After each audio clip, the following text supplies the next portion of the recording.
시청자 여러분 안녕하십니까? VOA 뉴스투데이 시작합니다. 지난주부터 진행되고 있는 유엔 총회 제1위원회에서는 북한의 탄도미사일 발사를 규탄하며 비핵화를 촉구하는 국가들의 목소리가 이어졌습니다. 북한은 한반도를 위협하는 것은 북한이 아니라 미국이라고 주장했습니다. 첫 소식 오택성 기자가 보도합니다. 14일 열린 유엔 총회 1위원회 5차 회의에서 북한을 향한 규탄의 목소리가 이어졌습니다.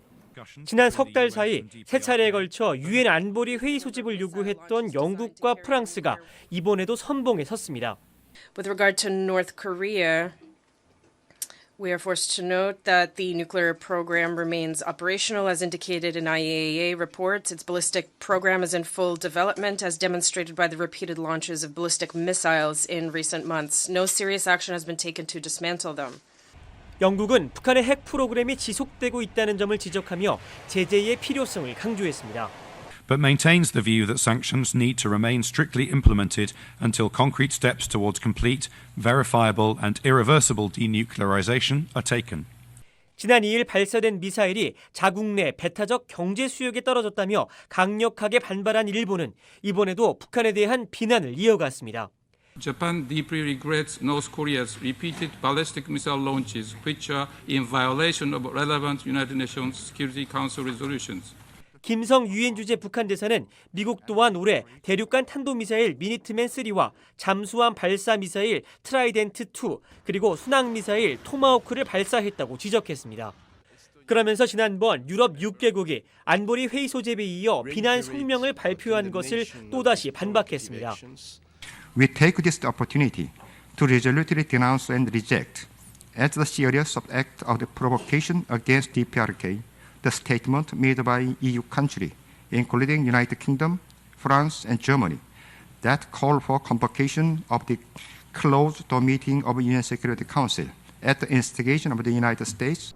군축과 국제 안보를 의제로 다루는 유엔 총회 1위원회는 10월 말까지 계속되는 만큼 북한의 탄도미사일 발사를 규탄하고 비핵화를 촉구하는 국제사회의 목소리는 한동안 이어질 것으로 보입니다.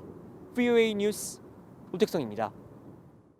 로버트 에이브럼스 주한미군 사령관이 워싱턴에서 열린 미 육군 행사에 참석해 미한 동맹의 중요성을 강조했습니다.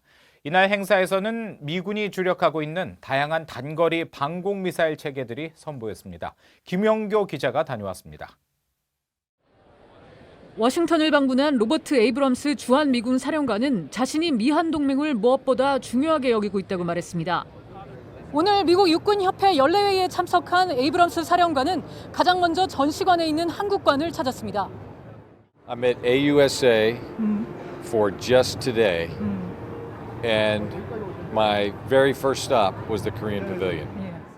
그러면서 그만큼 미한 동맹이 중요하다는 뜻이라고 설명했습니다. That should say enough about the importance of the ROK-US alliance. 하지만 북한의 SLBM 도발 등 구체적인 현안에 대한 기자의 질문엔 답변하지 않았습니다. 올해로 65회를 맞은 육군협회 연례회의는 군과 방산기업 등에서 3만 명이 넘는 인원이 참가하는 행사입니다. 군 관계자들 간 세미나나 포럼이 열림과 동시에 전 세계의 주요 방산기업들이 모여 첨단 장비와 시스템을 전시합니다. 지금 대비하고 미래에 투자하라는 주제로 열린 올해 행사는 중국과 러시아, 북한 등의 군사적 위협이 커지는 가운데 미국 육군의 현대화 필요성에 방점이 찍힌 자리였습니다. 올해 전시장에선 미국 육군이 특히 단거리 미사일에 대한 방어를 강화하기 위해 투자를 이어가고 있는 기동 단거리 방공 미사일 체계의 다양한 시험 모델들이 선보였습니다. VOA 뉴스 김현교입니다. 타이완이 유엔 안보리 대북 제재와 관련해 300만 달러에 가까운 자금을 동결한 것으로 알려졌습니다. 자금 세탁 방지 기구가 14일 발표한 보고서에 따르면 타이완 정부는 2018년 북한에 유류를 넘긴 혐의 등을 받고 있는 자국의 제재 위반 기업 등의 60여 개 자산 약 288만 달러를 동결했습니다. 보고서는 타이완의 대북 제재 이행과 관련해 일부 문제점이 있지만 정밀 금융 제재에 있어서 올바른 시스템을 갖추고 있어 전반적으로 양호하다고 평가했습니다. 한편 파키스탄은 2013년 이후 대북 제재와 관련해 8차례의 법령을 발표했고 확산 금융평가 항목에서 부분 준수 평가를 받았습니다. 이 북한이 유엔 제재를 피하기 위해 유엔 회원국이 아닌 조지아 내 아파지아에 노동자를 보내고 있다는 의혹이 제기됐습니다. 미 일간 워싱턴 포스트는 러시아 서남부 흑해 연안에 있는 자치공화국 아파지아에 북한 노동자 400여 명이 공사 현장에서 일하고 있으며 이들은 해마다 북한에 약 5억 달러를 송금하는 것으로 추정된다고 보도했습니다. 신문은 북한이 유엔 비회원국은 대북 제재 결의를 지킬 필요가 없다는 허점을 이용하고 있으며 러시아가 전략적으로 북한 노동자들이 아파지아에서 이주해 고용될 수 있도록 지원하고 있다고 전했습니다.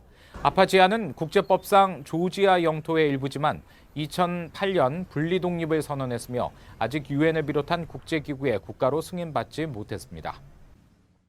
러시아 수역에서 벌어지는 북한 어선들의 불법 조업 문제를 해결하기 위해 양측 관계 당국 대표들이 만나 조만간 해법 마련에 나설 것이라고 북한 주재 러시아 대사가 밝혔습니다. 알렉산드르 마체고라 러시아 대사는 14일 러시아 타스 통신과의 인터뷰에서 북한 선원들의 불법 조업을 막기 위해 행동에 나서야 할 측은 북한이지만 러시아는 북한 당국자들과 문제 해결을 위해 긴밀히 협력할 준비가 돼 있다고 말했습니다. 그러면서 자신이 최근 북한 외무성 당국자들과 만나 불법 조업 배후 조직들에 대한 조치를 촉구했으며 이 문제가 양국 관계에 걸림돌이 되지 않기를 바란다는 뜻을 전달했다고 설명했습니다. 이상으로 VOA 뉴스투데이 마칩니다. 함께해 주신 여러분 고맙습니다.